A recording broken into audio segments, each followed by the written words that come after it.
You low-life scum. So, the TPP, yet another piece of corporate shit that we've covered many times on this show, indeed since our very first few episodes. And if you recall from just a couple of weeks ago, I discussed the importance of the upcoming lame duck session, as supporters look to an even more corrupt and transitory Congress, and an even more distracted and apathetic populace to push this corporate coup through.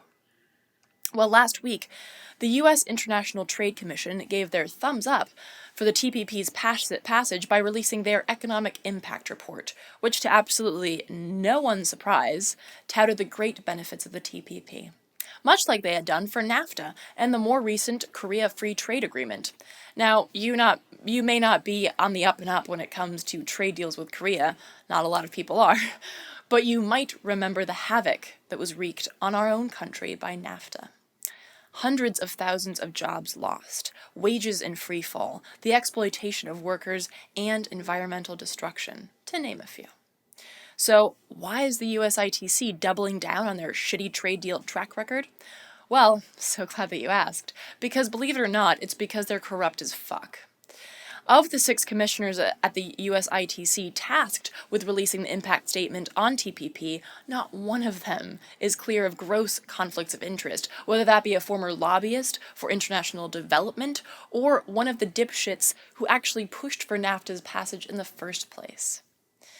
As James Hoffa, president of the Teamsters, bluntly and accurately put it, the numbers coming out of the U.S. International Trade Commission about the economic benefits that it says would result from the implementation of this 12-nation Pacific Rim trade deal are typical, and typically wrong. For years now, the USITC has reported on pending trade agreements and made them look like blockbuster deals for this nation. But everyday Americans know the true story. Millions of jobs have been lost in the past 2 decades, and wages have been cut for many formerly middle-class workers across the country. More than a few are now struggling to make ends meet. This country should not engage in a race to the bottom. But despite the claims of the USITC, that is exactly what will happen if Congress moves ahead and ratifies this very bad trade agreement. And that is why, not only is Flush the TPP ramping up their push to fight this very bad trade agreement, they put together their very own People's Economic Impact Statement for the TPP. But unlike the USITC, they use things like history and facts, rather than fanciful fictions of the bought and sold, in order to compile this report. Now, I strongly recommend that you take a deeper look at their research, which you can find on their website. However, for our purposes now, here are a few of the basic bullet points.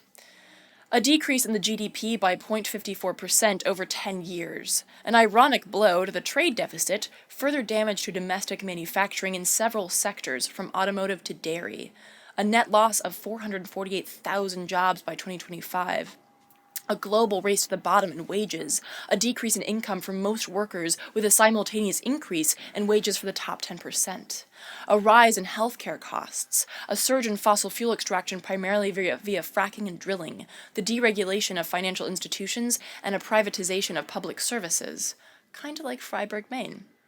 Yeah, look forward to much more of that. As Flush the TPP concludes in their impact statement, reject ratification and remake trade.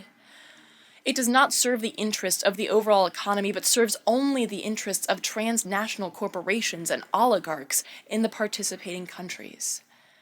The purpose of trade should not be to enrich the 0.1% who profit from the success of multinational corporations.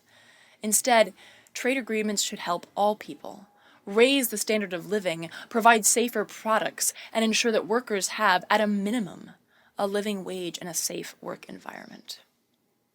Trade agreements must also confront such global problems as the destruction of oceans and forests, mass extinction, and climate change. The era of secret trade negotiations must be ended. To read the full report and to get involved in your area to fight the TPP and corporatocracy, visit flushthetpp.org. And as a final wrap-up, and so we can all get a break from me for a minute, here is a slideshow of some of the anti-TPP protests from the more distant to the more recent past. A nice little memorial bookend to ignite and inspire.